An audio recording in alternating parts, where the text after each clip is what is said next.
decreasing heating and cooling costs, but we don't have those that purpose. Hey guys, welcome to Pretty Killer Podcast. I am your host, Jordana. And tonight with me, I have the authors of the Unraveling, the Counsel of the Crows, Jeremy, Karl, and Keith. Hi, guys. Hi. Hey.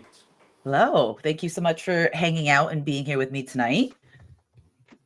Thanks for having us. Yeah, thanks for having us. It's an honor for 2/3 of you. The other one I see all the time, so. I've always wanted to be a pretty killer, so this is really nice. I'm happy that the worlds are gonna mesh together, but why don't we do a little quick intro? I like to kind of ask every single guest what their first memory or introduction to horror was. So whoever wants to start, why don't we go around and let everyone know? Do it. Want me to start? You won't. All right. So my first introduction to horror or the genre actually was, believe it or not, was Cujo. Oh, And okay. My parents were watching it, and we had the way our stairs went, it came down and then there was the landing and then it came down again, and our television was on the opposite end of the room. Mhm. And we were sent to bed because I was really young, and I snuck downstairs and I laid on the landing with my little blanket, and I watched it while my parents were watching it, and they couldn't see me because the couch was the back of the couch was to me, Mhm. and it scared the hell out of me. So that was my introduction to gore and, I guess, horror. And I couldn't go back to sleep. I got in a lot of trouble. Yeah, you should. So, but the funny thing was, I couldn't go back to sleep for a few days. And my father got, every night he'd have to come up to try to get me to go to sleep. And finally, what he did was he went to the local library, and he got a book on special effects and brought it home and sat me down and showed me, how horror films were made and it wasn't real, and showed me the special effects. And from that point on, I was like, oh my God, this is amazing. So I've loved horror ever since.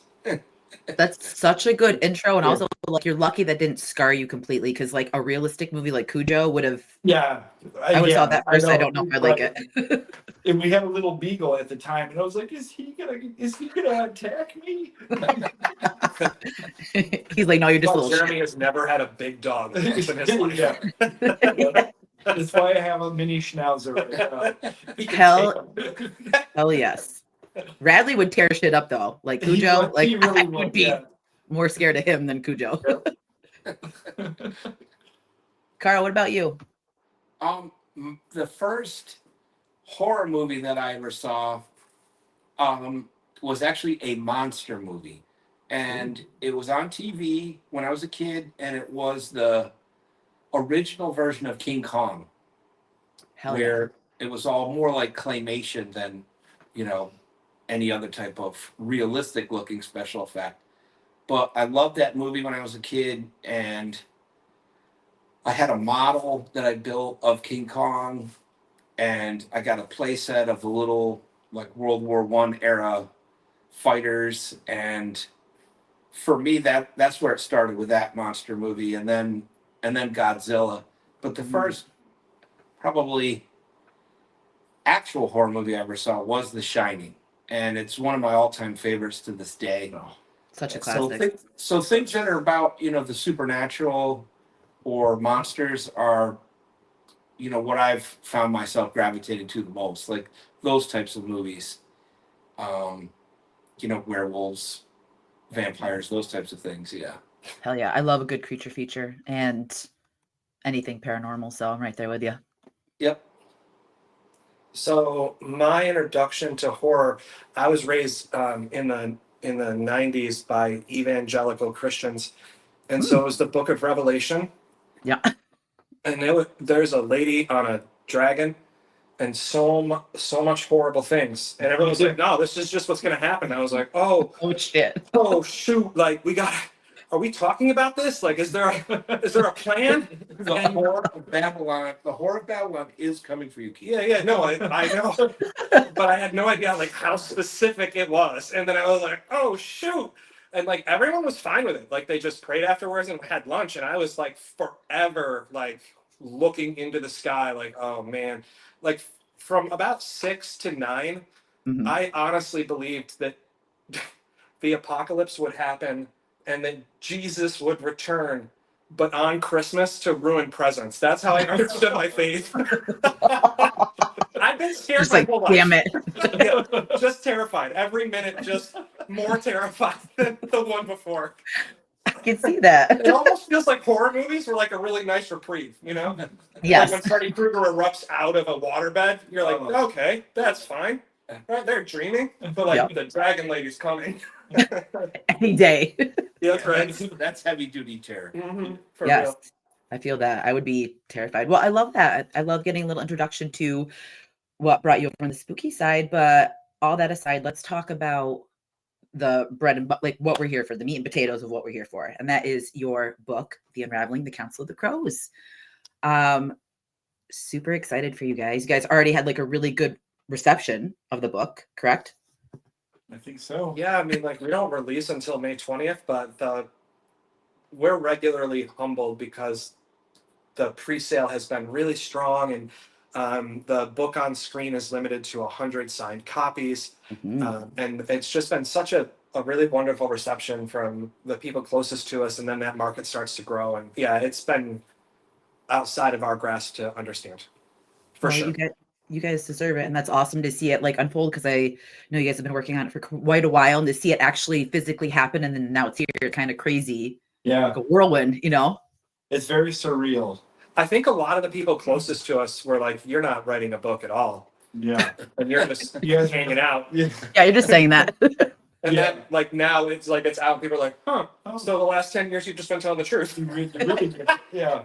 But wait to read it, because then it's like, hey, we've been hanging out, and then it's like all these pages at the end. That's right. That's right. Yeah. I managed to keep it under wraps from most of my relatives, so it was kind of cool to have it come out as a nice surprise. Like I really didn't talk about it. I just said, "Hey, I'm going to the session," and everyone just kind of assumed I was going to band rehearsal. So I really didn't. I didn't bring it up. I didn't talk about it, and like my son was pretty stoked when he saw the book. Oh, hell yeah. I'd be a proud kid if my dad wrote a book, and that's awesome to pull it off, because I would just like totally cave and be like, I'm writing a book. Like, I can't lie. Yeah. Why don't you tell us though, like the premise of the book, like give us a little insight into what we can look forward to in The Unraveling. Well, oh, sorry, Karl. Go ahead. We were really like we're excited about your podcast because like we all have our right, like we all dig the genre. And so when Jared was like, "Hey, we could do this," I got super excited, and we started talking about the book in light of it. And I think the thing that felt the most exciting is that a lot of horror premises start when things are normal, Mm-hmm. and then there's this disruption in normality, and then the terror. Yes. And Yeah. our book picks up after the terror. Like we're a kind of like a Francois Truffaut dream come true, because in our story, if the things that people are currently doing to the environment and to animals, if those things go unchanged, our book might not be fantasy, it might be sci-fi. Right. And so when you open in a humanless world where there is no bipedal representation of our existence other than our infrastructure, our books, what we leave as legacy, and then watching animals parse through that and try to make sense of us as we might greet gods or monsters. Yeah. And in some ways, it really does feel scary, because when you open up, it's like, no, as a species, we're not here and we're never coming back. And Right. you know, one thing that I think will stand out when you compare our book to other things that are going on in science fiction, when we say that it's in a post-apocalyptic setting, it's true, because there are no replicants, there are no cyborgs, there are no robotic representations of humans. There's literally zero, like Keith said. It's post-human extinction world, and it's an adventure story. It's a lot of things, but you know, first and foremost, it's a tale about how humans have been conditioned to have a compete, conquer, and exploit mentality. Yes. And at the beginning of the at the beginning of our story, we reference that these animals have this warlike mentality because they were taught it, Mhm. and it carries over into the future. So there are these divisions, there are these conflicts, and there's very militaristic mindsets. So it's kind of a critique of things that humans get wrong. Yeah, 1000%.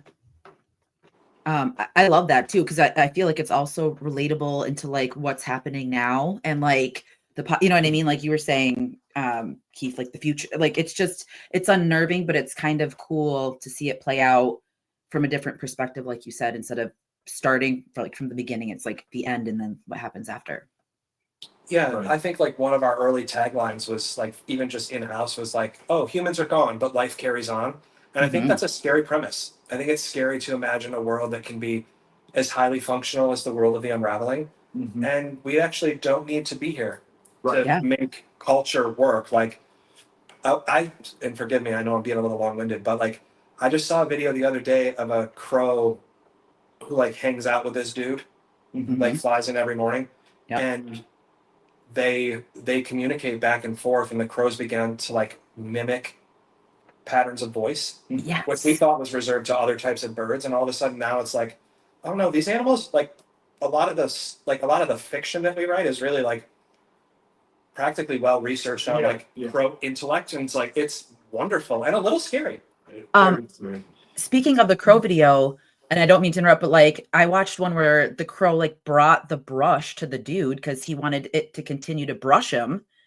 Yeah. And Yeah. like just Yeah. watch, yeah, there's like that, and then there was another one with like a little a boy, and the bird like flies in and they like walk together and he hops with them, and it's just so crazy how intellectual crows are. Like it is truly mind-blowing. Oh yeah. I mean, I think it was 3 4 years ago, right, that the crow became the second or third known animal to Mhm. begin using tools for hunting and daily living. Yeah. And that for us was like a real trip point where it was like, oh wow, like these animals all around us are they are learning the specifics of our culture better and interacting in ways that today feel outrageous. But if you've been paying attention, it's like, no, this has been happening. Mhm. Yeah. Yeah, and to get back to what we were touching on earlier, uh, in real life, the Navy was using dolphins to retrieve things that had sunk to the ocean floor Mhm. or to patrol harbors and equipping them with ways to kill scuba divers that might be sabotaging ships or piers. It's crazy. The military uses dogs, obviously, as do the police. Mhm. And that's basically the carryover into our story. You know, the animals are being essentially trained to be the next generation drones. You know, if there was, let's say, an electromagnetic pulse weapon that fried out all the circuitry in the Predators and the Reapers and everything else that militaries around the world use now that's similar, the thought was the scientists and the commanders of this mercenary group were basically getting these animals to a point where they could serve them on a battlefield. Yeah. As like a soldier in a sense. Mm-hmm. Yeah. It's wild, it's crazy. And like I read a little bit today about Twig, and I'm like already hardcore invested because it's just such an intense like opening. Like I could literally see it as I was reading it, and I love that. Oh my God, thank you. Yeah. Thank you. That's that's a fun aspect of our story too for us as writers, creating this world and developing these characters. Mhm. Yeah. Like Jeremy came from a background where he was writing poems, and Keith, um, material for stand-up comedy, and I've been a lyricist for different bands over all these years as well. So I Mhm. think we all learned how to make points quickly and how to be very descriptive and try and paint a picture in the reader's mind or the listener's mind. And Yeah. it served the story well because when we started this, my original goal when we put it together was for it to be a graphic novel. Mhm. And we quickly found out that hiring artists was very, very very expensive and not really in our budget. So we tried to write it the way it would be seen, you know? Yeah. Not, we don't want the reader to use their imagination. We want them to experience our imagination. It translates so well too, because literally, like the description of like like not to give too much away, but like when Twig was going into like the scarecrow, like just all of it, I could see everything. Like it was just so well done, and I hope that we get to see it play out, possibly, you know, like in a little series or movie or some format like that. I know that's like crazy to That's talk the about right goal. now. Yeah, exactly. Well, also, yeah, your lips to all the gods, old and new Yeah. ears, right? That's The all spirit. yeah. I will say that like one fun thing we found out this week is Deadline Hollywood's going to pick up the story for review, and we're excited about that too. Yeah. Like That's the idea that major. people are starting, and the soft cover that you can pre-order. Oh, Wait. Oh. They're going to plug. Get ready. Yes, Cool. plug it up, please. Yes, keep plugging that. I love The it. soft cover, the final 6 or 8 pages are all character turnarounds and different animation that don't exist, even in the draft that you saw. So when folks pick this up, their closing 8 or 9 pages will just be a chance to see how the characters have been imagined by Zulfikar Rockman, who's just been an incredible partner in this project. His illustrations are so beautiful. His covers Gorgeous. are beautiful. Yeah. Yes. It's like dark, but not. Like there's so much detail, but it looks so like, I don't want to say grim, but it just looks like it fits perfectly like with what the story is telling. Yeah, So- and that's what we wanted to do. We wanted it to read essentially the same way it feels when you're watching a Don Bluth film from the early Yeah. 80s or Disney from the era prior to that. Yeah. And I think Zool was, look, we were really blessed to find him. Like we were. he brought our visions to life in a very, very vivid way. And to your, like when you said that about like the time periods, I felt like when I was reading Twig and the Scarecrow, very like the Sword and the Stone, like Merlin and the boy, like that yeah. type of dynamic. I don't know why I felt that, but I kind of just felt like those vibes. Yeah, that's awesome. He is a wizard. Yeah. Yes. Oh, So that's good. yes. Then that's good if it perfect. makes you think that. Yeah. We've always, I mean, you know, I think this is true in a lot of genres, but I think particularly true in horror. I think the places where like the scare lands the best is when it's deeply rooted in the probable. Yeah. Mhm. And I think like when you get the teachings from the philosopher Scarecrow who lives in a scarecrow, how fun is that? I love And it. then like chatting with this like basically Amish bird, right? Like a Mennonite style Yeah. bird who has no clue. And being able to ask the questions that we all want to ask and have a really thoughtful character respond back to us was like a really fun philosophical point. And then to sandwich it between the horror of Kashmara and her army, and then the adventure with Boswell and the twins. It really did just become kind of a fun balancing act of like, how do we entertain and how do we teach and how do we learn? And honestly, it really did. I think it was a humbling experience a little bit. I felt like talking the horror aspect of it when Twig's first introduced to the Scarecrow, I was waiting for the Scarecrow to turn. You know what I mean? Like I was just waiting for that like moment of he's not what you think he is. Like you're out vulnerable. One of those Yeah. Or You know, one and of I was those just like crows. One of those crows. waiting for that turn. And thankfully, from what I read, it didn't happen then. And I'm not going to do any spoilers, but I was just like anticipating that because it's such a stressful situation to begin with. You kind of like question every motive and everything that you come into contact with. So I like There's that. nothing worse than trying to be comfortable when you're uncomfortable. Yeah. Yes. Like that's the worst. opening chapter is like, welcome to something you don't want to do ever. And now you got to be chill. It sucks. It It does. sucks. And it stressed me out, but it made me more excited to finish it. But you just get in that stressful situation of like fight or flight, literally, and Right. Yeah. you know. Yeah. But okay, so before we go too far into the book, but even though I love talking about it, I want to hear like your origin story as a trio. Like, how did you guys come together, and like who thought, let's write a book? Like, we need to know all that. Well, Keith has described our writing process as 3-tier. Mhm. So I have been writing short stories over all these years.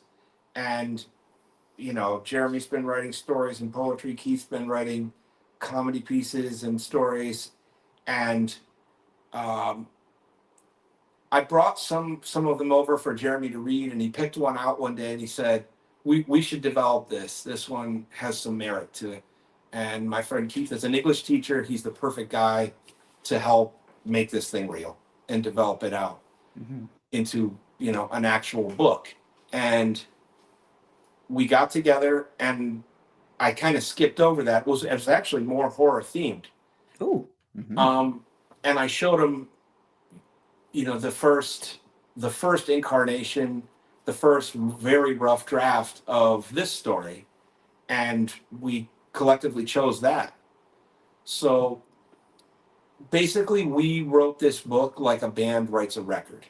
Like everyone, brought their talent and their perspective and their experiences to it. So we did it, over time, layer by layer. And, each character has parts of us, parts of our history, parts of our worldview, just woven into the tapestry of it.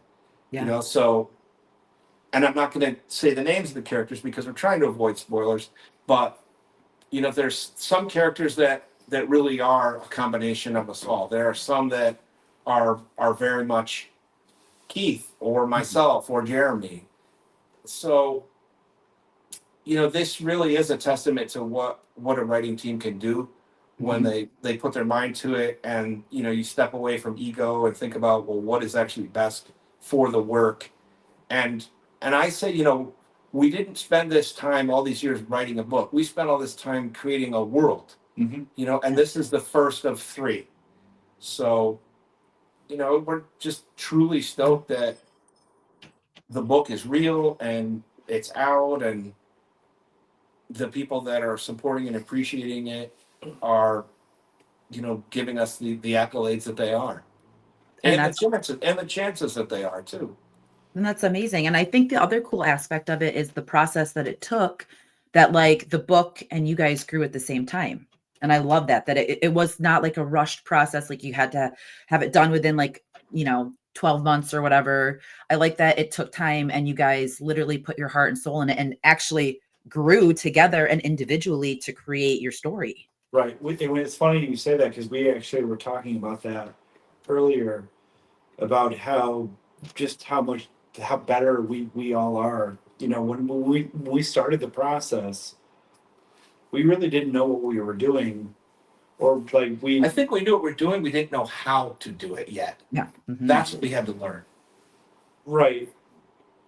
And when we got together to write a story, and it's funny because originally, this wasn't the story that we were gonna write. We had a completely different idea, and Karl had his notebooks, and we sat down as a group and we went through them Instead of putting up drywall, like we were supposed to. Yeah, and On a rainy day. And we agreed, and I remember having the conversation with Keith. I was like, well, this is the story that I was thinking that we were going to write, and Keith's like, no, I really like this, and we all sat down and we agreed, and we just kind of I don't know, it just naturally happened, over the course of time. We got stronger and stronger as a group, and it's been amazing. It really has. And when I said earlier, we didn't really know what we were doing. I mean, none of us have ever written a novel before. Yeah. So we're like, well, this is what we're gonna do, and we're gonna figure it out, and we did. Yes. And it's when I look back for me personally, when I look back to where I was when we first started, I'm leaps and bounds a far better writer than I was then, which is fun. It's fun to see that progression, it's just like being a musician when you first start out, and then to see when you listen to old tapes from 5 or 6 or 10 years ago. Yes. Wow, I'm just way better than I was. And I love that, and it's a lot of fun. And I think we balance each other out really well.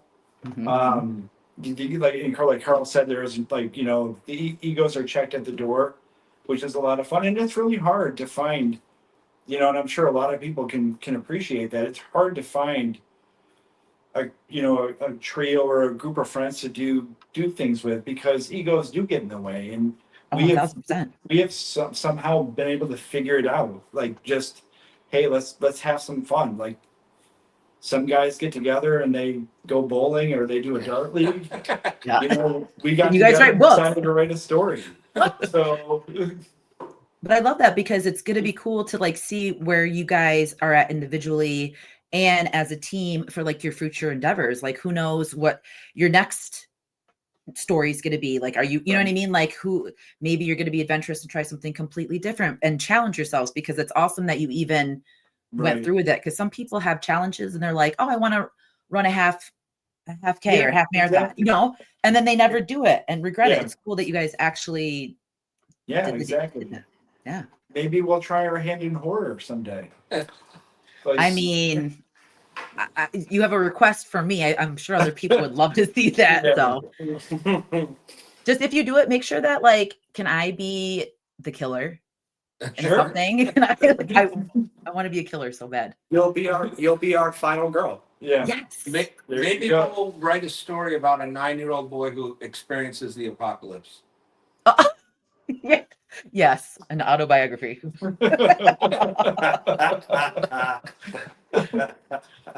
30 some years later.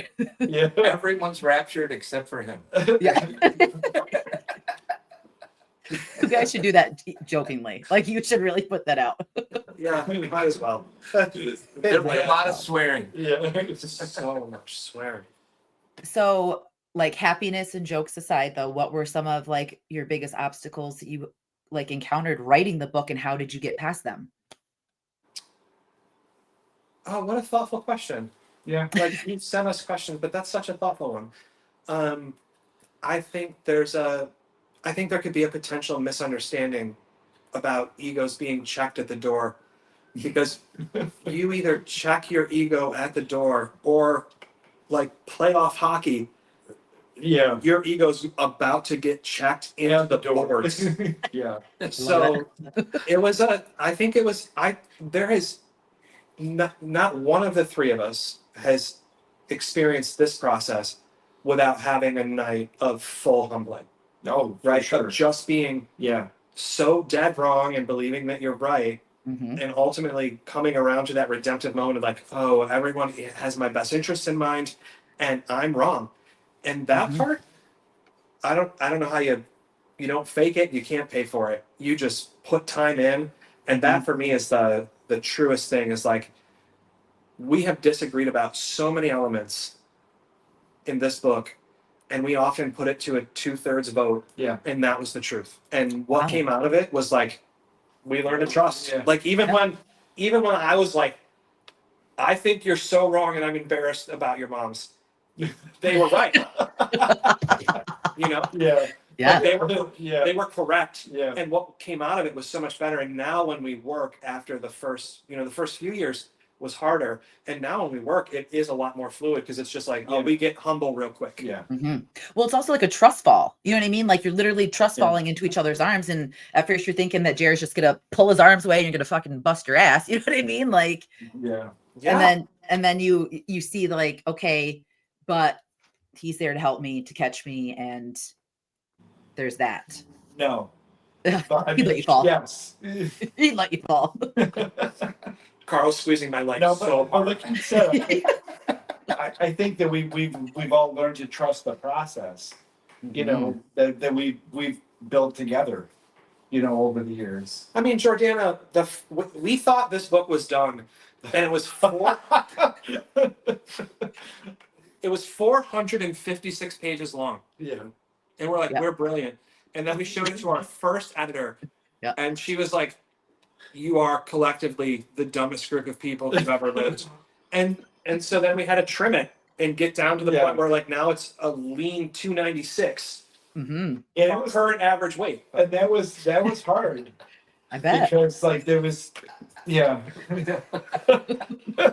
Sorry, took me a second. Oh my goodness. I love it.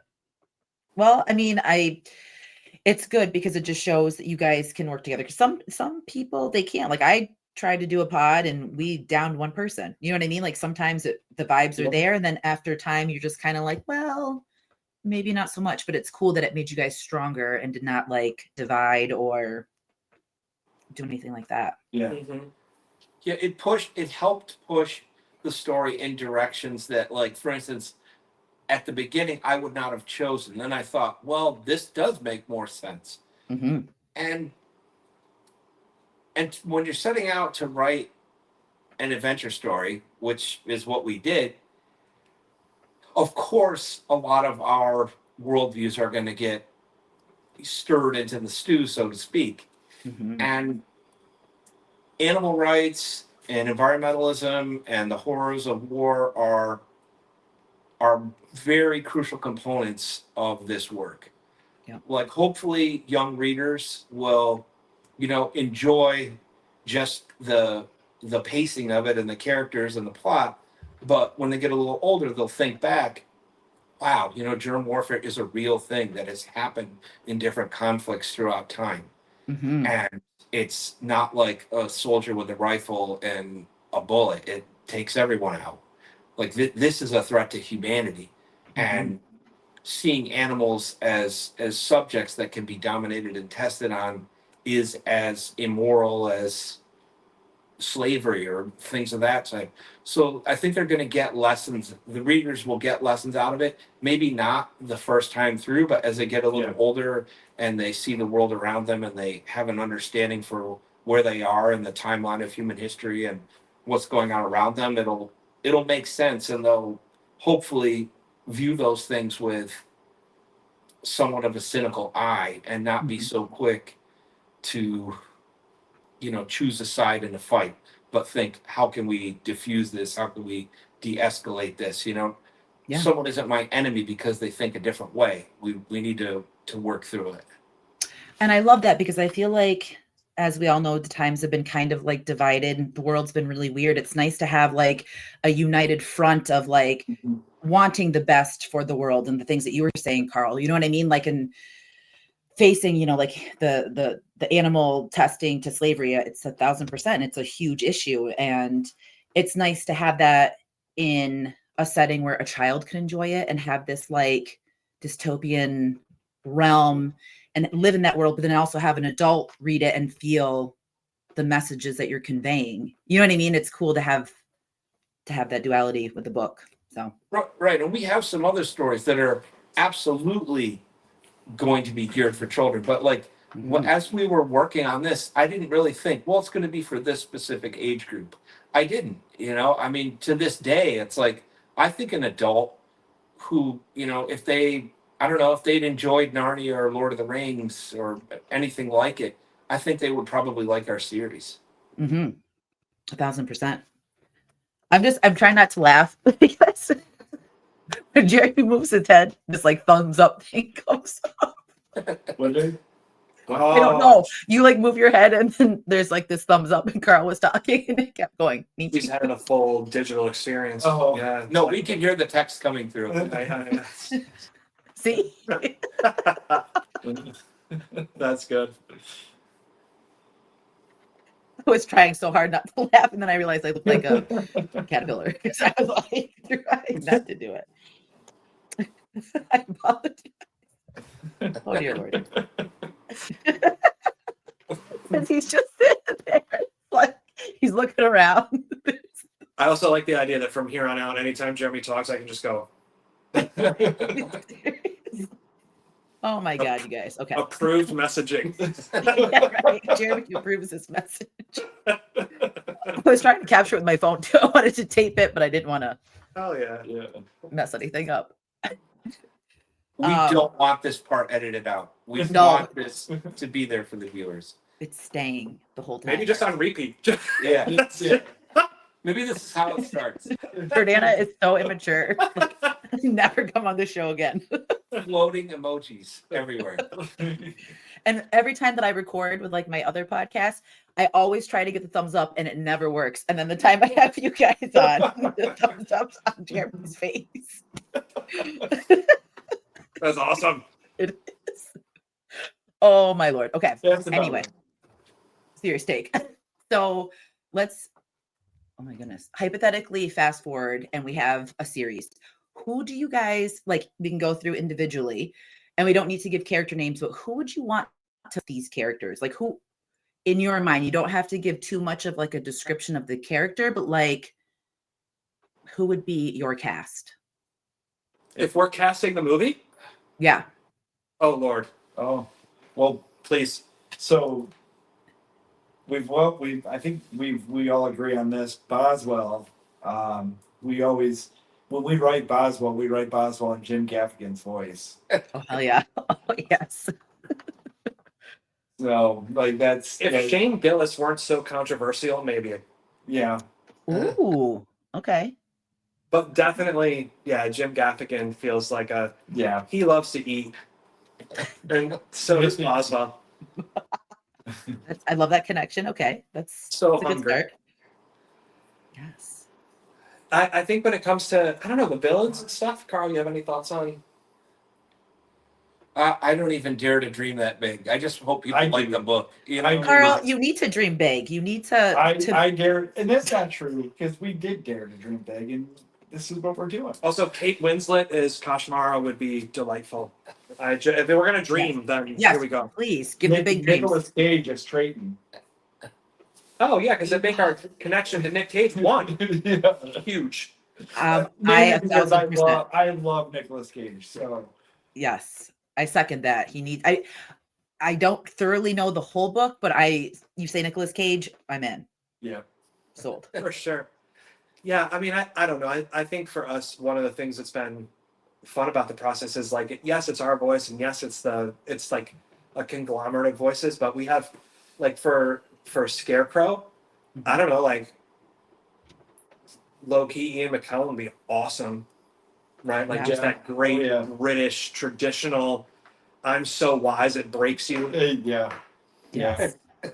Twig should sound Twig. like some like this is embarrassing, but like Haley Joel Osment when he was 12.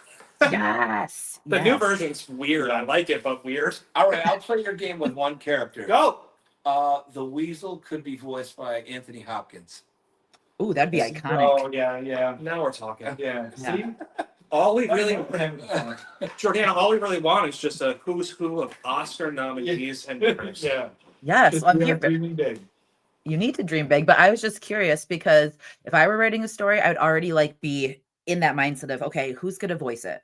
Who's gonna do like this and that? Well, so like it's funny because when we write our characters, I mean, for the most part, we write our characters that like we have said that a lot of them, you know, they're big pieces of us and pieces of people that are dear to us. Mhm. You know, like my daughters, you know, Keith's dad, Karl's dad, you know, like our moms, you know, like so like it's when we like so when we write, those are the voices that we hear. Yeah. When we started writing the second book of the series, that's when we started having a little more fun. And we specifically, and I won't give the character away, and like, but we specifically wrote a character with Bill Burr in mind as a voice. And Yes. when you read book 2, I'm sure everybody will figure it out quickly. But so it's, you know, we do think about those things for sure. It's good. It's good to have like your goals because you guys already checked your goal 1 off the list. So you need to put Yeah. the 2 and 3 and dominate that shit like you guys are. That's right. Yes. Okay, Okay. I'm gonna change all my social media to dominate that shit. Dominate. That's what I say every morning when I get up. Dominate that shit. Ah, I like it. No, I just like, please, do I have to go to work again? right. Yeah, well, that's why we're doing this. Yes. Yeah, sweet relief. Yeah. I feel that. Okay, so last question of like who would you for the book? But if you had, okay, let's say the Unraveling becomes let's say live action production. who would you want directorial to take the reins of telling this of Ooh, Keegan Kuhn. okay. Yeah. yeah. He would put his heart and soul into it. He directed Cowspiracy and Seaspiracy, and he's been a true voice for the animals. Oh, I love And that. you know, his films have motivated a lot of people to start understanding the importance of animal rights and environmentalism. He's also been very impactful for us just from his guidance. You know, when we finished with the story, or we're getting close to finish with the story, and thinking about how we were going to go to market. And we didn't really know what we were doing. And during that time, that's when COVID had hit. So it was very difficult to find anybody that could help us.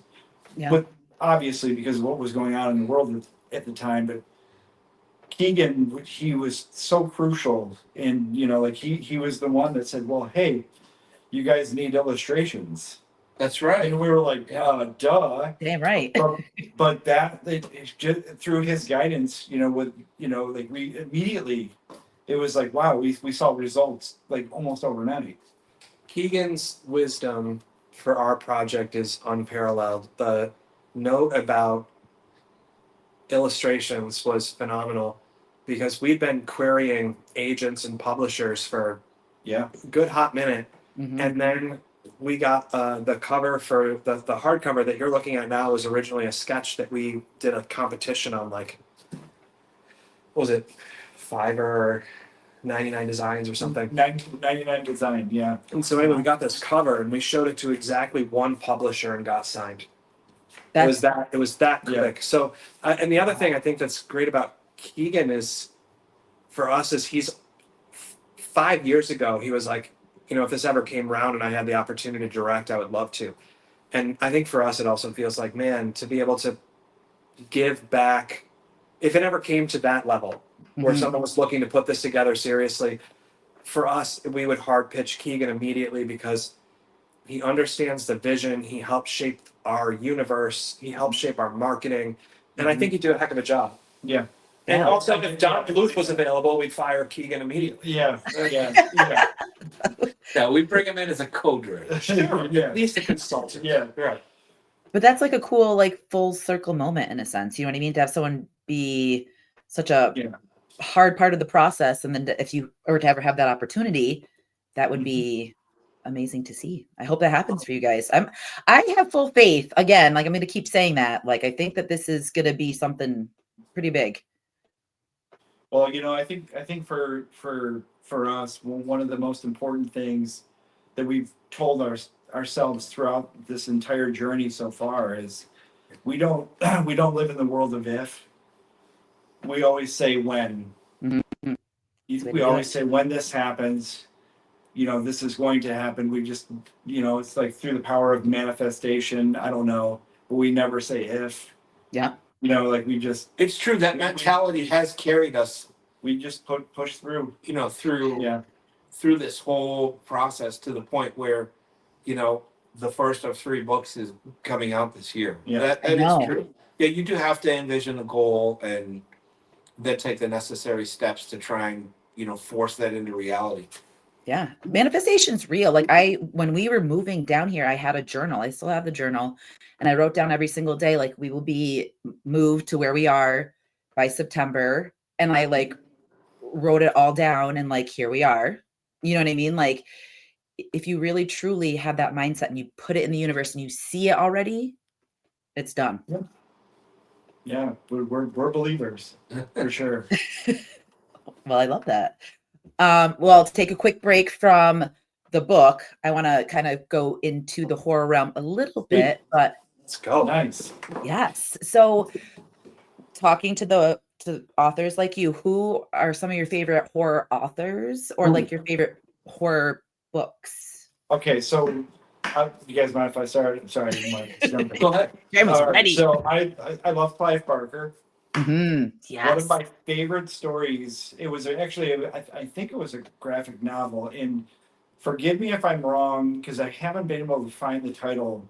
but I'm pretty sure it was called The Revelation of Johnny John. And it Oh, was this graphic novel that I found when I was, I want to say around 8th or ninth grade, but that changed my life. wow. It was, I want to say it was like kind of like it was in the world of Hellraiser, Hmm. so, and it was about, somebody's, death experience and then going through this whole surreal, experience like through that Hellraiser realm. Yes. And but the way the illustrations and the way he wrote it really kind of helped shape the way I like to write. And I remember because when I read that graphic novel, I said, I want to do something like this. Yep, you knew. Or I want to write. It just like had such a profound effect on me. Mhm. So I love Clive Barker. So for me, that'd be my pick. He'd be your guy. Yeah. He's amazing. So good call on that one. For me, I would definitely choose Stephen King. Hmm. After seeing The Shining, and then the other films that came out, like I loved Thinner and some of the miniseries they did. And when my band Earth Crisis was on tour in the '90s, we would listen to all the audio versions of his books. Love that. Yeah, in the van when we were driving from one city to the next. Hmm. And some of those tours were 4 weeks, 6 weeks, 7 weeks. So we were listening to all kinds of stuff, but he was one of the main authors that all of us were stoked to get the audiobooks of and listen to when we were traveling. Hmm. And obviously, the classic writers as well. Edgar Allan Poe. I just Oh yeah. love the Yes. style that they were Mhm. and uh, He was my favorite opium addict. He took the top for that one. Yeah. all right, and on the key. Yes. Yeah, I mean, like so when I was a kid, I told you I grew up very specifically. So when I was reading anything that was secular, just not by like a We Love Jesus author, I had a friend who would take Christian books and unbind their covers and then rebind them to secular books. And Wow. He was part of the underground. he was the underground. He was a This is awesome. damn mole. Yeah. And I just loved him. And his name is Joel. And if you're out there, I hope you're still rebinding books for Christian kids. And although it'd be super weird because you're 45. So find a new path. Anne Rice. Anne Rice. Just it was I never wanted to die so sexy as an Anne Rice book. Like Yeah. Interview with a Vampire and her Yeah. work just always was like she did romantasy before we had the word. Yep. She made it hot. Like I was scared and a little aroused. I mean, it was like everywhere you'd want to be in a story. And I just remember reading Interview with a Vampire with this Christian book cover on it. My mom was like, I'm so proud of you. I was like, me too. I love that so much. And Lovecraft, we have to shout. Oh, H.P. Lovecraft. Yes. Yeah, sure, yeah. Yes. No, Hell and yeah. also like a quick shout out to like the VOG of horror, right? Like the gal who made all of this possible, Mary Shelley, Frankenstein. who Yes. sat down with like a bunch of romantic poets like Piercy and all of the others, right? And maybe Wordsworth was there that night. And she's like casually wrote Frankenstein, right? Like- Just like on an evening by candlelight. And was like, here's the best thing you'll ever read. And like Yeah. she kicked off a universe for us. Mhm. And I remember reading that and just feeling like Yeah. heartbroken and destroyed. Her understanding of civilization and nature was just, I mean, how epic. Oh, Yeah, for real. I love all those choices. They have got me so excited that I want to like just pick up a horror book and read it. Like imagine being there when she wrote Frankenstein. Like I literally know. how like and then to like read it afterwards and be like, wow, like that. Yeah. do you know how pissed those little British crackers were smoking their pipes? Yeah. Right? They're like, and then all of a sudden they're like, oh, best book ever. Like they lost that night. That's so cool. And she invented a whole new way to communicate drama. Yeah. Yeah. So And that was probably, that era, a little bit before, a little bit after H.G. Wells and Jules Verne. I mean, that had to have been an incredible time to be, a writer and envisioning what could happen in the future with the Industrial Revolution taking place and all the new ways to travel and communicate. Dude, that story when was it Orson Welles is running a radio show? It's like the podcast before the internet. War of the Worlds. And he like decided on a lark one night, like, oh, we're just gonna report like there's an alien invasion, and he did it live, and the world lost its mind. Like, talk about the scariest thing ever. It's like, we're now under attack from aliens, you see. And people are like, oh my god. Oh my God. Yeah. It was a toilet paper craze before COVID, how cool. Yes. So it wasn't that like the Vast of Night? Wasn't that like where they go on like, or no, never mind. That was the story, like the premise of it, but then there was actual aliens that came through. Did you guys ever watch that one? Which one? I'm sorry. The Vast of Night. Oh, I didn't see that. No. Read it. That's like it was like a radio and like a radio situation, and then they were like talking about an alien invasion, and then it actually really happened. It was, I think it came out in like 2021 around like the COVID time, but it's really, really good. Wow, that's a yeah, for sure. I'm gonna send you a follow-up email tomorrow. Yeah. Yes. Oh, listen, I got you covered. Deal. So then my next question is kind of like in the same vein, but like, what's your favorite horror book adaptation that translates on the big screen? Oh wow. Like for me, Jaws. I mean, Jaws is great. yes. Do you know what's a kind of a quiet hit for me? This is like, it's like an obvious author answer, but when Stephen King wrote is Richard Bachman, he did some really interesting stuff under that pen name with The Longest Mile, which was this brutal short story where like you could volunteer to enter a race, but if you paused for more than 5 seconds, you got a strike. At the third strike, you got shot in the head. You walked until there was a winner. Wow. And I just remember feeling like it was that and The Body that ended up becoming Stand By Me, and then Shawshank Redemption. I was just gonna. It was that collection of short stories was for me in the world of adaptation. It's the Stephen Bachman, The Bachman books. the Bachman books to the horror canon. Man, it's hard to compete. Yeah, I feel For me. that. That's Well, I think I gave my answer earlier, which was Cujo. yes. So So good. it still frightens me to this day. Yeah. It's terrifying. It's a very Yeah. scary. I wouldn't show that to Roz. Like I showed her Jaws and she cried when the shark blew up, and I'm like, oh, Oh, that's definitely definitely not doing Cujo. No. Pet Cemetery was scary as shit on both That sides. cemetery was good. Yeah. God, so good. I mean, the Shawshank Redemption. I know it's not horror, but like, what is more horrible than being put in jail for life for a crime that you didn't commit? I would Sure. say that. You know what? I interrupted you. I'm sorry. Go ahead. How dare you? Go ahead. Go ahead. You- Don't edit this out. 'Cause That was- this is real. This is what This happened. is real. My mind every races. day. My mind races. Carl, I But told you that I was don't. pretty much it. But like, I thought that like that adaptation was beautiful. Yeah. One of my favorite movies. Okay, for me, I would say The Exorcist.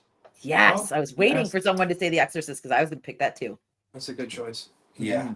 Well, isn't Karl perfect? I wanted to watch that on Easter, and Greg was like, absolutely not. I'm like, come on, babe. Yeah.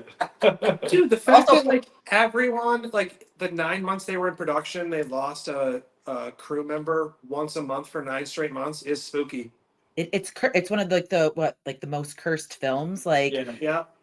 seriously, one of the scariest movies of all times. Like I still to this day, To this matter how- day, yeah, how many times I watch it, it still has this just like unnerving effect on me. Like it holds. Also, it has, I won't say, it has also one of the funniest lines in cinema. Every What? time Regan, possessed, all pea soup and, gnarly, says, look what your blanking daughter did. I Yes. laughed until I died. Look what your daughter did. And I'm like, y'all that's so hunting good. Donna? Yeah. When I saw that for the first time, my jaw was on the floor. I'm like, that little girl just said that. Yeah. I was like, holy shit. Could you imagine being Linda Blair ever? No. No. And then I remember I saw it after the extended cut came out when she did the crab walk. And that was the first time I actually watched it. And I literally kept looking up my stairs, thinking like she was peeking around the corner, coming Yeah. down the stairs, like, Yeah. oh, Yo, when she skitters up or down those stairs, that was like it was one of the hardest extended cuts since like Apocalypse Now, where you're like, oh, brand new movie. Yeah. yes. Oh, so good. And the Captain Howdy face just appearing is blood chilling as well. Yeah. Oh, you remember when like her mom was walking around and like the phone was ringing and then it was on top of the range? Remember, like it showed like a little glimpse of it and it popped up. Like that part Yeah. scared the shit out of me. Yeah.